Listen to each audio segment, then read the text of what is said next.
Antes del quebrantamiento es la soberbia y antes de la caída la altivez de espíritu. Es lo que habla el libro de Proverbios capítulo 16 versículo 18. Mohamed Ali, también conocido como Cassius Clay, fue el boxeador de peso completo más famoso en los años 70. Su fama permitió que entonces empezaran a dar bolsas millonarias en algunos combates de box. Y el precursor de todo esto fue Mohamed Ali. Y la verdad que fue un hombre dotado con extraordinarias habilidades, sobre todo para un peso en el que la gente pensaba que solamente era fuerza y poder, que no podía haber habilidad, sobre todo por el pesos de más de 100 kilogramos, más de incluso 130, 140 kilogramos, y que no era fácil desplazarse con esa habilidad.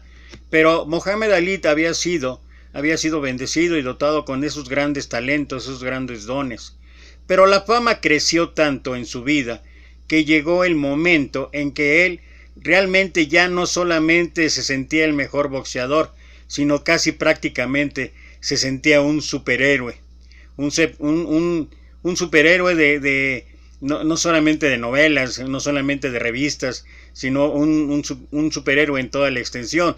Y hay una anécdota en su vida, que nos muestra claramente la actitud, el sentir de este boxeador en su vida. En alguna ocasión abordó un avión junto con varios de su equipo y varios de sus amigos. Estaban todos sentados, el avión estaba pronto para partir, cuando la aeromoza llegó y empezó a indicarles a todos, incluyendo a Mohamed Ali, que se colocaran el cinturón. Sus amigos empezaron a hacer caso y se lo empezaron a colocar.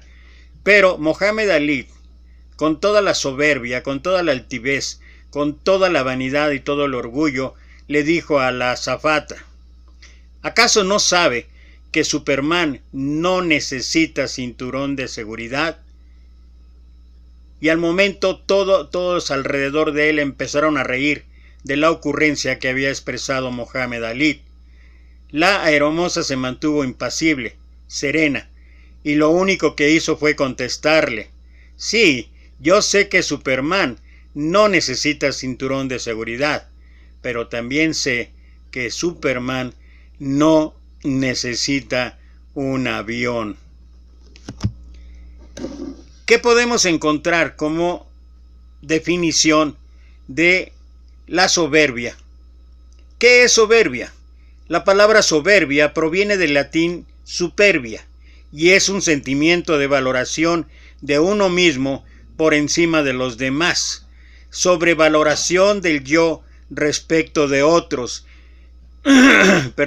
Es un sentimiento de superioridad que lleva a presumir de las cualidades o de las ideas propias y menospreciar las ajenas. La soberbia se diferencia del orgullo en que este último es disimulable, apreciado cuando surge de virtudes o de causas nobles, y la soberbia manifiesta el deseo de ser preferido por otros, basándose en la satisfacción de la propia vanidad, del yo, del ego. Se puede decir que el orgullo puede derivar para la soberbia. La soberbia es una actitud orgullosa consistente en la perspicacia de aquella persona que se envanece a sí misma. Algunos sinónimos de soberbia son altanería, altivez, arrogancia, vanidad, etc. Lo contrario de la soberbia, obviamente, es la humildad, la sencillez y la modestia. Y bueno, en la lección que hoy estaremos compartiendo, estaremos hablando cómo es que el Señor nos muestra de una manera simple, de una manera sencilla, pero sobre todo de una manera práctica, cómo es que en nuestra vida se puede presentar de una u otra manera todos estos adjetivos, empezando por soberbia, siguiendo por altanería, vanidad, orgullo, etcétera, etcétera. Y de eso quisiera yo compartirte el día de hoy, no sin antes. Siervo del Señor, no temeré llevar su cruz, sufriendo por su amor.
Dice el libro de Proverbios en el capítulo 25, versículos 6 y 7. No te alabes delante del rey, ni estés en el lugar de los grandes, porque mejor es que se te diga sube acá, y no que seas humillado delante del príncipe, a quienes han mirado tus ojos. Me encanta lo que habla este proverbio, me encanta todo lo que habla la Escritura en el Antiguo Testamento, porque muchos de los pasajes que nuestro Señor o nuestro Maestro nos enseñó en cada una de las cosas que llevó a cabo en su ministerio, muchas tienen su origen en todo lo que ya se había escrito antes y que seguramente él fue parte de esto. Así es que lo que quiero en esta mañana o en este día compartir contigo es lo que el Señor nos muestra acerca, mencionaba yo acerca de lo importante que es para nosotros el considerar la exaltación del yo, la exaltación del ego, el que el ego predomine en nuestras vidas. Por eso el Señor advierte, primero la Escritura ahí en Proverbios, antes del quebrantamiento es la soberbia y antes de la caída la altivez de espíritu. Y el pasaje que voy a leer, que está en el libro de Lucas, Evangelio de Lucas, capítulo 14, versículo, voy a leer primero el 1 para poder entender un poquito el contexto de dónde está Jesús y dónde se da esta enseñanza, que como dije también, es una enseñanza sencilla, es una enseñanza simple, básica, pero es una enseñanza muy práctica, que nos ayuda a entender cuidado con la exaltación del yo, cuidado con aumentar el ego personal, mucho cuidado, porque esto puede derivar soberbia, orgullo, altivez, altanería, etc. Dice versículo 1, aconteció un día de reposo, que habiendo entrado para comer en casa de un gobernante que era fariseo, estos le acechaban. Esa era la situación que estaba prevaleciendo. Solamente leí ese primer versículo del capítulo 14 para entender un poquito dónde está Jesús y dónde se da esta enseñanza y a causa de qué. Él había sido invitado a comer. Estaba ahí sentado a la mesa y ahí estaban todos los fariseos. Versículo 7, que es el pasaje que nos ocupa en este día. Observando cómo escogían los primeros asientos a la mesa, refirió a los convidados una parábola diciéndoles: cuando fueres convidado por alguno a bodas, no te sientes en el primer lugar, no sea que otro más distinguido que tú estés convidado por él, y viniendo el que te convidó a ti y a él te diga: da lugar a este, y entonces comiences con vergüenza a ocupar el último lugar. Mas cuando fueres convidado, ve y siéntate en el último lugar, para que cuando venga el que te convidó, te diga: amigo, sube más arriba, entonces tendrás gloria delante de los que se sientan contigo a la mesa, porque cualquiera que se enaltece será humillado, y el que se humilla será enaltecido. Dijo también al que le había convidado: cuando hagas comida o cena, no llames a tus amigos, ni a tus hermanos, ni a tus parientes, ni a vecinos ricos, no sea que ellos a su vez te vuelvan a convidar y ser recompensado. Mas cuando hagas banquete, llama a los pobres, a los mancos, los cojos y los ciegos, y serás bienaventurado, porque ellos no te pueden recompensar, pero te será recompensado en la resurrección de los justos. Como te podrás dar cuenta, y lo que hablé al principio, el versículo que leí, fíjate qué manera de nuestro maestro de explicar esto que ya había sido escrito en Proverbios 25, 6 y 7. No te alabes delante del rey, ni estés en el lugar de los grandes, porque mejor es que se te diga sube acá, y no que seas humillado delante del príncipe, a quienes han mirado tus ojos. Y bueno, creo que es bien claro el consejo, es bien claro lo que habla el Señor, lo que nos trata de enseñar a partir de esta parábola, y me gustaría hacer o compartir más bien una reflexión acerca de esto. Refirió a los convidados una parábola Y esta parábola es una ilustración de la vida real fijado al lado de una verdad bíblica para dar un ejemplo. Las parábolas no son fábulas. Jesús no dijo historias fantásticas con la moral. Tomó situaciones reales, que eso es lo verdaderamente lo asombroso. Eso es de alguna manera un gran ejemplo para nosotros hoy en día, de utilizar ejemplos prácticos para lo que está pasando en nuestra vida y en nuestra relación con Dios. Tomó situaciones reales, familiares para todos, y las utilizó para dar luz a la verdad de Dios, especialmente para los que están abiertos a escuchar su verdad. En la casa del fariseo, Jesús se dio cuenta de cómo la gente se colocan ellos mismos estratégicamente para estar en los mejores lugares, es decir, los lugares de mayor honor. En los tiempos de Jesús, la disposición de los asientos en una cena mostraba un orden definido de prestigio u honor. La persona más honrada tomaba un asiento en particular, la siguiente persona más honrada en otro asiento, y así sucesivamente se establecía la línea de importancia. Y el Señor habla y dice qué es lo que no deberíamos hacer. Cuando fueres convidado por alguno a bodas, una fiesta de bodas fue el acontecimiento social más importante en la vida de los judíos en ese momento. La disposición de los asientos en la mesa indica la propia posición en la comunidad. Pero Jesús dice, no te sientes en el primer lugar. Si se toma el asiento más honrado por sí mismo, se le puede solicitar ser removido si el anfitrión prefiere que alguien más se siente ahí. No tenemos hoy en día las mismas costumbres exactamente que ilustren la posición social de los asientos en una boda. Sin embargo, y este es el punto, hay ocasiones constantes en la vida moderna donde uno puede mostrar su propio sentido de autoimportancia, el orgullo y la buena opinión de uno mismo, que es lo que estoy hablando acerca de la exaltación del yo. Y dice el Señor, y entonces comienzas con vergüenza a ocupar el último lugar. Jesús les recordó la vergüenza que a menudo viene con la autoexaltación, cuando permitimos que otro, sobre todo Dios, promuevan y nos permitan dejar. Entonces nosotros no tenemos el mismo peligro de ser expuestos como alguien que se exaltó a sí mismo. La Biblia nos recuerda que no debemos jugar al juego de la autopromoción.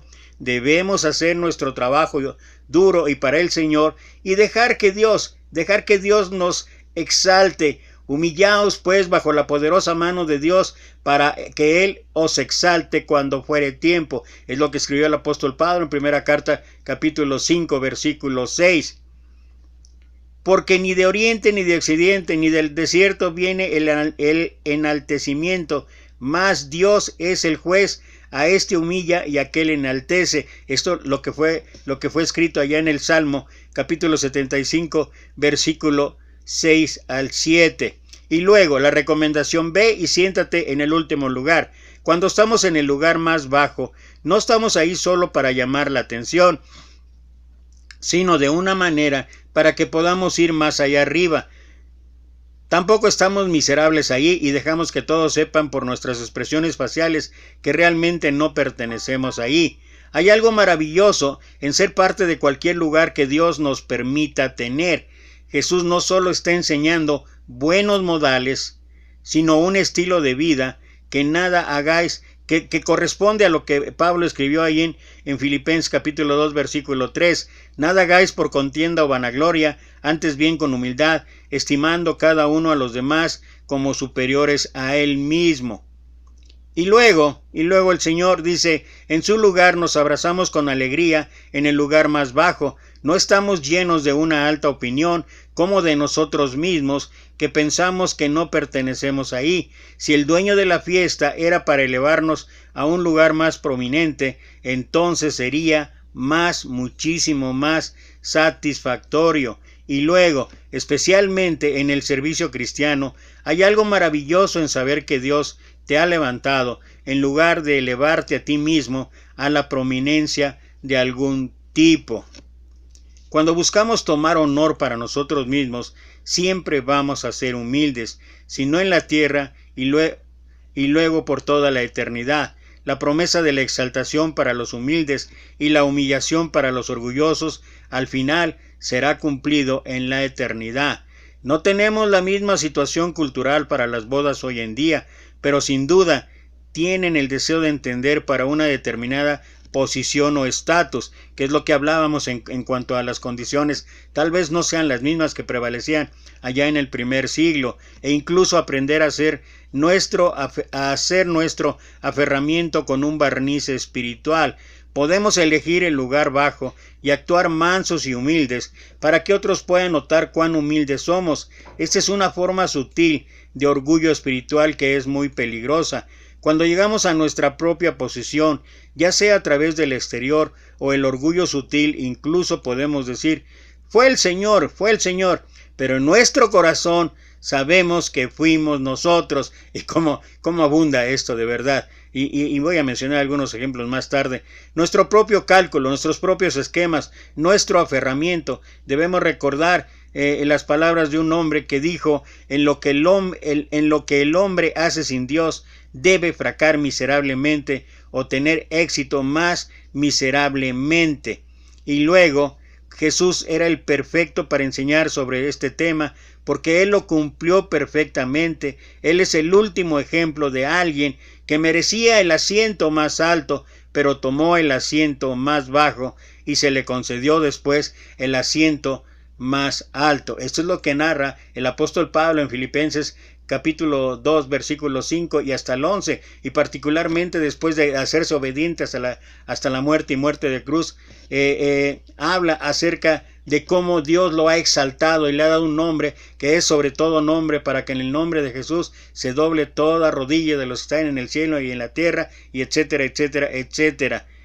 Jesús advierte a su anfitrión sobre el peligro del orgullo cuando se trata de la lista de invitados. Esto es lo que viene en la parte final, versículos 13 y 14.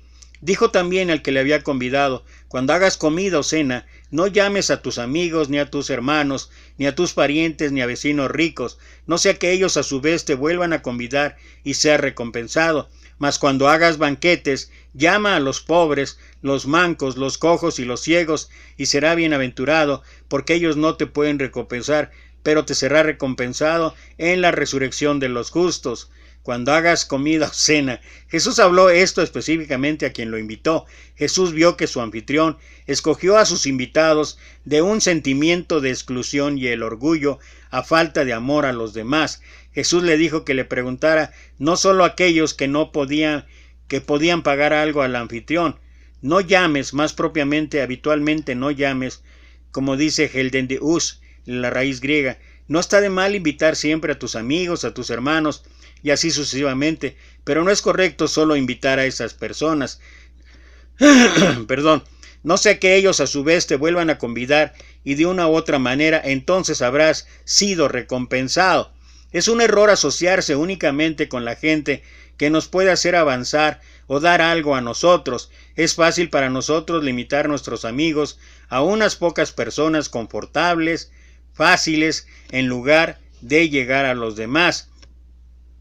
Aquí Jesús nos dijo que no nos asociemos con personas básicamente, y esta es la enseñanza, básicamente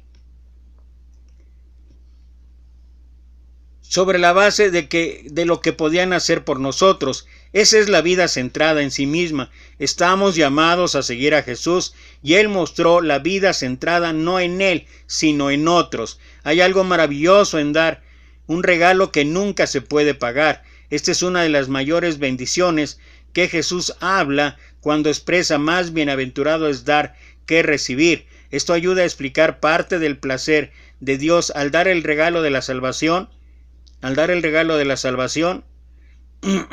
y bendición para su pueblo. Este tipo de vida nos va a costar algo, sin embargo, vamos a proceder a la devolución con el pago total que viene en la resurrección de los justos. Una vez más Jesús demuestra lo importante que es vivir con una perspectiva eterna y acaba diciendo, te será recompensado. nos recuerda que nunca vamos a ser los perdedores cuando damos según el modelo de la generosidad de Dios. Y creo que esta es una de las formas, una de las maneras. Primero, la enseñanza acerca de no exaltación del yo, de no exaltación del ego, de quitar esto que puede ser un problema para nuestras vidas. Acuérdate que ese fue el principal problema por el cual Satanás cayó hasta lo más profundo, porque tanto en Isaías capítulo 14 como en Ezequiel capítulo 28 habla y da una clara muestra de la descripción de lo que era Satanás, de un ángel de luz, hermosura inconmensurable, etcétera. Pero luego él quiso escalar y se sentó y quiso estar a la altura de Dios. Esto es soberbia, esto es vanidad, esto es egocentrismo, esto es una serie de cosas como las que hemos estado hablando y que tienen que ver con cuidado que en nuestra vida prevalezca el orgullo, la soberbia, la vanidad, cuidado de exaltar el yo. Dice Primera de Pedro capítulo 5 versículo 3 y 5, no como teniendo señorío sobre los que están a vuestro cuidado, sino siendo ejemplos de la grey. Igualmente, jóvenes, estad sujetos a los ancianos, y todos sumisos unos a otros, revestidos de humildad, porque Dios resiste a los soberbios y da gracia a los humildes. Y creo que hay algo importante aquí para todos y cada uno de nosotros en cuanto a las condiciones, situaciones actuales, sobre todo que se da dentro de la hermandad. Somos muy dados, y lo digo por experiencia, no por juzgar, o no por señalar, o no por estar criticando a alguno, pero por lo que he visto. Hay ocasiones en que en verdad esto es una realidad, esto que habló nuestro Señor acerca de ocupar los primeros lugares, o luego dar preferencia unos a otros, sucede, y sucede en muchas de las ocasiones. Pareciera ser que la figura representativa del predicador, del ministro, del anciano, del diácono, cualquiera que sea el caso, a veces tiene que ser de una manera expresiva distinta de los demás, como si tuvieran un trato diferente, un trato distinto, y esto no tiene que ser así. Y no solamente en lo que puede ser a la mejor lo que es un culto de oración, sino aún después dentro del convivio.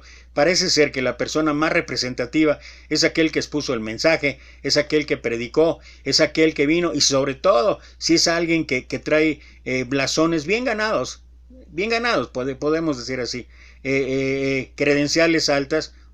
Nos desvivimos porque esta persona pareciera ser que casi como la mujer que se trató de acercar a Jesús para ser limpiada de esa enfermedad por 12 años, y algunos que no tenemos la fortuna de quedar cerca de ahí, pues nos quedamos con las ganas de tocar a aquel privilegiado, pero no es la persona. Somos alrededor nosotros los que provocamos esa situación, los que provocamos esa circunstancia. Y habla particularmente el versículo 3, no como teniendo señorío sobre los que están a vuestro cuidado, sino siendo ejemplos de la grey. ¿Y cuántas ocasiones no tenemos que considerar esto? Y como mencioné, algunos que tenemos una responsabilidad, o tenemos un don o un talento de estar compartiendo enseñanzas y todo lo demás, no podemos pensar que lo que hablamos nosotros, que lo que decimos nosotros es único, y que no hay ni vuelta de hoja, y que hay que entenderlo tal y cual, porque nosotros o aquellos que lo hacen o lo hacemos, nos hemos dedicado a estudiar y hemos investigado y hemos aprendido más allá de la sana doctrina, y vamos a los originales griegos, y vamos a la escatología, y vamos a la hermenéutica, y ya por eso pareciera ser que estamos en un nivel cada vez más alto, y acabamos como lo que mencioné de Mohamed Ali. No requerimos cinturón de seguridad. Bueno, pues nada más acordarnos que tampoco a veces, si nos sentimos Superman, no necesitamos tampoco avión. Pero esto es parte de una cultura que ocurre y que existe, y que no es el ánimo de ofender ni molestar a nadie, sino es el darnos cuenta que nosotros mismos hemos creado esa cultura, que nosotros mismos hemos permitido que sean exaltados, que seamos exaltados en alguna ocasión, y que sobre todo tener el cuidado de que a veces nuestras expresiones ya sabemos que que algo escribimos, y sobre todo en redes sociales, pareciera ser que es la verdad absoluta. Y las cosas no son así. Y no son así no porque no haya razón a lo mejor en lo que se esté hablando o lo que se esté compartiendo. No son así porque lo único que se hace es exaltar el yo. Y aunque consciente o inconscientemente no sea el propósito de hacerlo, híjole, uno puede ver de verdad, y uno puede ver los comentarios cuando alguien conocido, alguien de los predicadores famosos sube algo, un pensamiento, comparte un versículo, una enseñanza, comparte alguna cosa, y luego la respuesta que se da así, en cadena, manifiesta no una exaltación a Dios, manifiesta una exaltación, gracias por el consejo, gracias por el estudio, gracias por el etcétera, etcétera, etcétera. Y eso lo único que se hace es exaltar propiamente el yo. Y de una u otra manera, a través de este sencillo ejemplo de lo que ocurría en las bodas, de lo que ocurría en una comunión entre ellos, nuestro Señor hace énfasis de tener cuidado con esa exaltación, de tener cuidado con que impere el yo y el yo. Habíamos destacado la exclusividad del evangelista Lucas en el tratamiento de algunos incidentes de la vida de Jesús en comparación con los otros evangelios. Solo Lucas registró la ocasión de la comida en que Jesús acudió a la casa del fariseo y de la lección de etiqueta en la devastadora parábola del invitado ambicioso. Las parábolas de la torre y el rey, que son los versículos posteriores a lo que estamos viendo, muestran algunas verdades importantes para nuestra vida. Esta parábola, la que estamos hablando acerca de la comida, esta parábola comienza con una descripción rica en detalles, acorde con su contenido en enseñanza y aplicación. En aquellos tiempos no utilizaban como hoy el sistema de tarjetas para asignar previamente la ubicación de los invitados a la mesa. En consecuencia, podemos imaginarnos que los que iban llegando se dirigían al cuarto de la casa donde se había dispuesto de la mesa y se apresuraban lo más posible para ocupar los mejores lugares. En aquel tiempo había en la mesa 4 lugares principales. En vez de sillas, se utilizaba una especie de colchonetas y los invitados se reclinaban en la mesa. A cada lado de la mesa había 3 lugares para reclinarse y en cada lado el lugar central era el de honor, con un total de 4 lugares principales para toda la mesa. En la cabecera de la mesa estaban los lugares primero, segundo y tercero.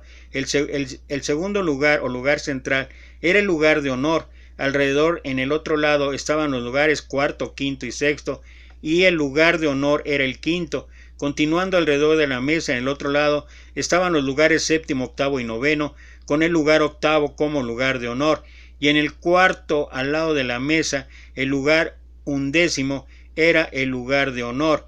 Era comprensible que uno de estos ancianos fariseos no se moviese tan rápido como alguno de los jóvenes fariseos. Cuando el cocinero anunciaba que el primer plato de la comida o cena estaba listo, podemos imaginarnos que el anciano fariseo se dirigía a lo más rápido que podía al lugar segundo, el de honor, en la cabecera de la mesa. Quizás un fariseo joven había llegado ahí antes que él y entonces el anciano intentaría sucesivamente llegar a tiempo al lugar quinto, y si éste ya estaba siendo ocupado, intentaría llegar al octavo, y si aquel tampoco estaba libre, quizá lograba ocupar el undécimo, siempre pensando en el lugar preponderante o en el lugar de honor.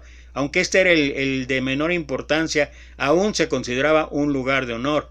Podemos imaginar que habrá sido una escena cómica el contemplar a aquellos hombres tratar de llegar tan rápidamente como eran capaces a los lugares de mayor honor. Así que el que había llegado el momento para que el Señor corrigiese sus modales con unas normas elementales de comportamiento, y enseguida lo primero que aconsejó el Señor al invitado a una fiesta de bodas fue lo siguiente: no te sientes en el lugar principal, tu anfitrión puede haber pensado en otro invitado para tal sitio, y entonces vendrá y te dirá: cámbiate al último lugar de la mesa para que mi invitado de honor se pueda sentar aquí. En realidad, para cambiarse el último lugar, o sea el duodécimo, solo tendría que desplazarse un lugar, pero resultaba muy embarazoso y te hacía quedar mal, que ese es el punto. Entonces tu reputación, tu valía se veía reducida a nada. Y el consejo continuaría con la siguiente manera: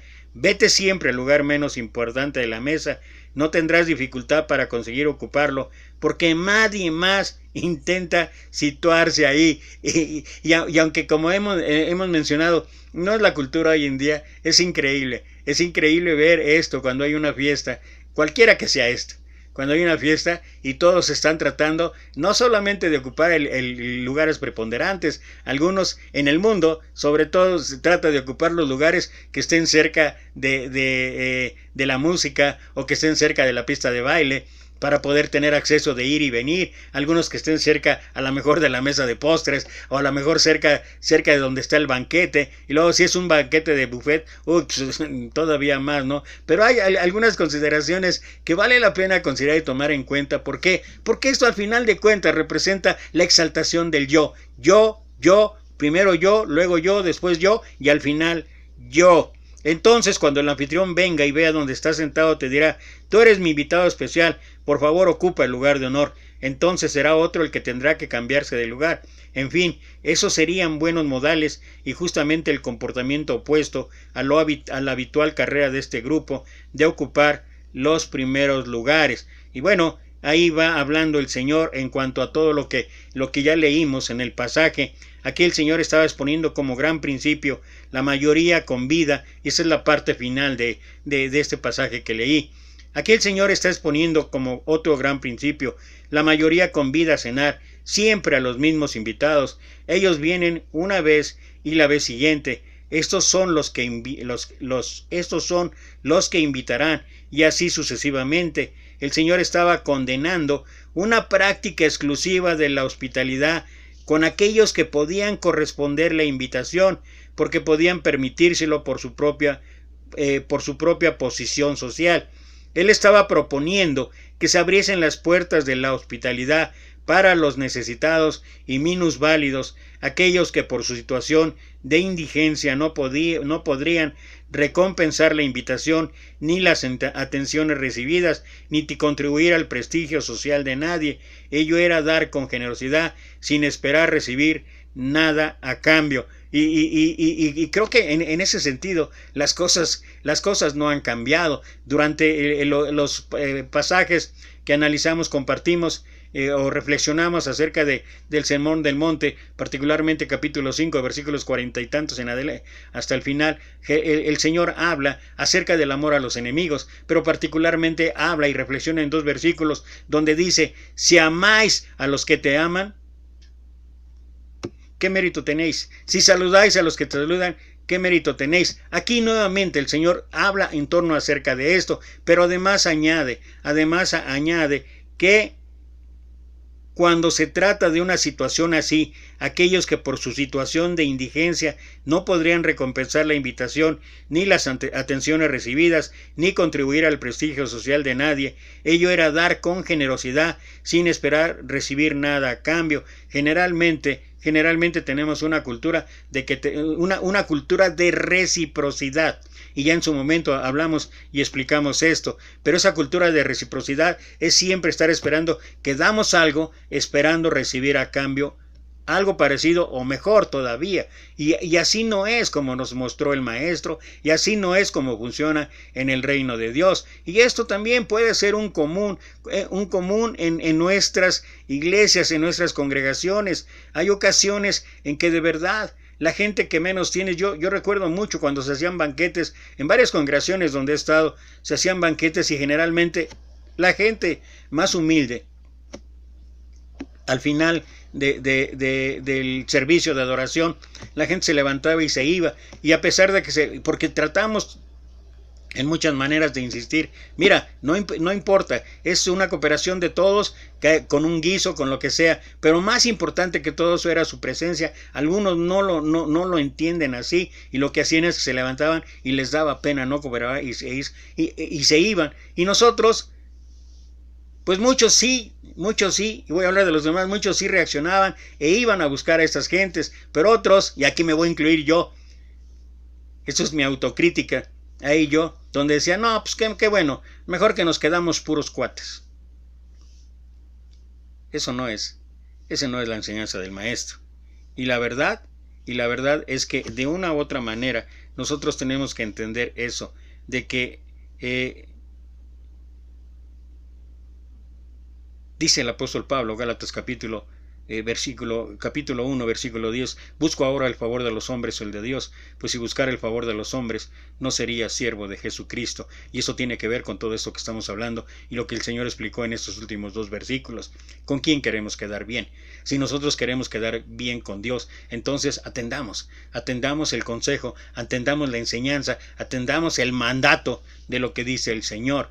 Qué fácil es invitar a los que te aman, qué fácil es saludar a los que te aman. Hay que ir con aquellos necesitados, hay que ir con el ejemplo de nuestro Maestro en todo su ministerio, con quien fue particularmente la gente con la que más convivió. La gente con la que más convivió era gente en necesidad, era gente en pobreza en todos sentidos, en pobreza material, económica, espiritual, de enfermedad, etcétera, etcétera. ¿Y dónde estaba nuestro Señor? Siempre estuvo donde estaba la necesidad.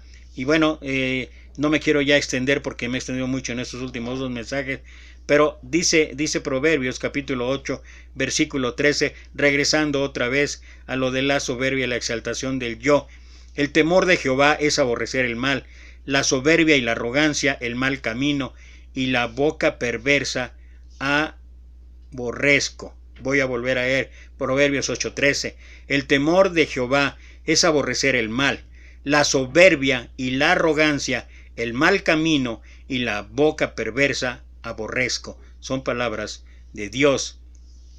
Pero ahora os jactáis en vuestras soberbias, toda jactancia semejante es mala. Santiago capítulo 4, versículo 16. Y finalmente pues voy a leer el texto que ya hice mención, parafraseando en algún modo, pero en cuanto a los últimos 2 versículos que el Señor nos mostró en el pasaje que leímos. Porque si amáis a los que os aman, ¿qué recompensa tendréis? ¿No hacen también lo mismo los publicanos? Y si saludáis a vuestros hermanos solamente, ¿qué hacéis de más? ¿No hacen también así los gentiles? Creo que de una manera sencilla, de una manera práctica, el Señor nos muestra primero, cuidado con exaltar el yo, cuidado con el intentar sobresalir entre los demás, cuidado con inflar el ego, porque sabes que cuando se infla el ego, ¿qué crees? En cualquier momento existen agujas. Y con esto quiero terminar. Me acuerdo mucho esa historia porque la escuché de un hermano hace, creo que, no sé, 20 y tantos años. Pero él contó esa historia y me encanta. Dice que los gansos van en parvadas, emigrando de un lado a otro según el clima o la estación del año. Y entonces iba allí el grupo de gansos y van haciendo paradas intermedias para tomar agua, para descansar, para alimentarse y otra vez elevan el vuelo. En una de estas paradas, uno de los gansos hizo una gran amistad con una rana. Y hablaban y el tiempo que permanecieron ahí descansando y comiendo y preparándose para continuar el viaje, la rana y el ganso de verdad en poco tiempo desarrollaron una amistad increíble, pero estaba ya pronto el momento de partir y entonces el ganso estaba muy triste al igual que la rana y decía ¿cómo es posible ahora que yo encontré un amigo? Se elogiaban mutuamente y ya no te voy a poder ver. Y entonces la rana le dijo, ¿sabes qué? Se me ocurre una grandiosa idea. Y le dijo el ganso, ¿y cuál es esta? Dice, mira, para que no nos separemos, para que yo vaya contigo, ¿qué tal? Si al momento en que vas a elevar el vuelo, yo abro mi enorme boca y me tomo de tu pata, y entonces tú elevas el vuelo y yo voy pegado a ti. Y entonces el ganso, feliz de la vida, dijo, sí, qué buena idea, grandiosa idea, y así no nos vamos a separar, y así estaremos juntos mucho tiempo. Y finalmente elevó el vuelo, todo el grupo de gansos, y entre ellos el ganso con la rana. Y entonces iban volando y ellos felices de verdad de ir juntos. Entonces pasaban los gansos por algunos poblados y la gente empezó a notar, volteaban y decían: oye, mira, ¿ya viste? La rana va pegada al ganso, mira, qué bonito, qué hermoso, qué grandiosa idea. Y alguien dijo: ¿a quién se le habrá ocurrido tan grandiosa idea? Y la rana dijo: a mí. Y bueno, la historia dice que jamás se volvieron a ver. Pero eso es lo que pasa. Eso es lo que pasa cuando nos ensalzamos demasiado, cuando nos exaltamos demasiado, cuando el yo, cuando el ego sobresale en nuestras vidas. Tarde o temprano, y a veces más temprano que tarde, podemos tener una dolorosa caída. Y esto es lo que el Señor quiere que evitemos en nuestra vida. Con Cristo estoy juntamente crucificado y ya no vivo yo, mas ahora Cristo en mí. Y lo que ahora vivo en la carne, lo vivo en la fe del Hijo de Dios, el cual me amó y se entregó a sí mismo por mí. El discípulo debe aprender y debe enseñar en que el yo, el ego, debe quedar enterrado. Solamente así podemos evitar la soberbia, el orgullo, la altivez, la arrogancia. Y esto debe ser un constante en nuestras vidas. Gracias otra vez a quienes pudieron conectarse, gracias otra vez a quienes estuvieron conmigo en este día. De todas maneras ya saben que comparto después otra vez el mensaje, y que recordar solamente que esto es para honra y gloria de Dios. Y gracias, si me lo quieres recordar continuamente, de verdad voy a tener gran gratitud que me lo recuerdes, que esto no es para exaltarme, ensalzarme, no, eso es para la honra y gloria de Dios. Gracias otra vez, nos vemos, todavía nos queda el día de mañana, viernes, porque recuerda que el sábado no grabo, hasta el domingo, porque son varios mensajes el domingo, pero el día de mañana todavía aquí, la cita 2:30 de la tarde, Experiencias Cristianas a través de Facebook. Mientras tanto, te mando 1,000,000 de bendiciones.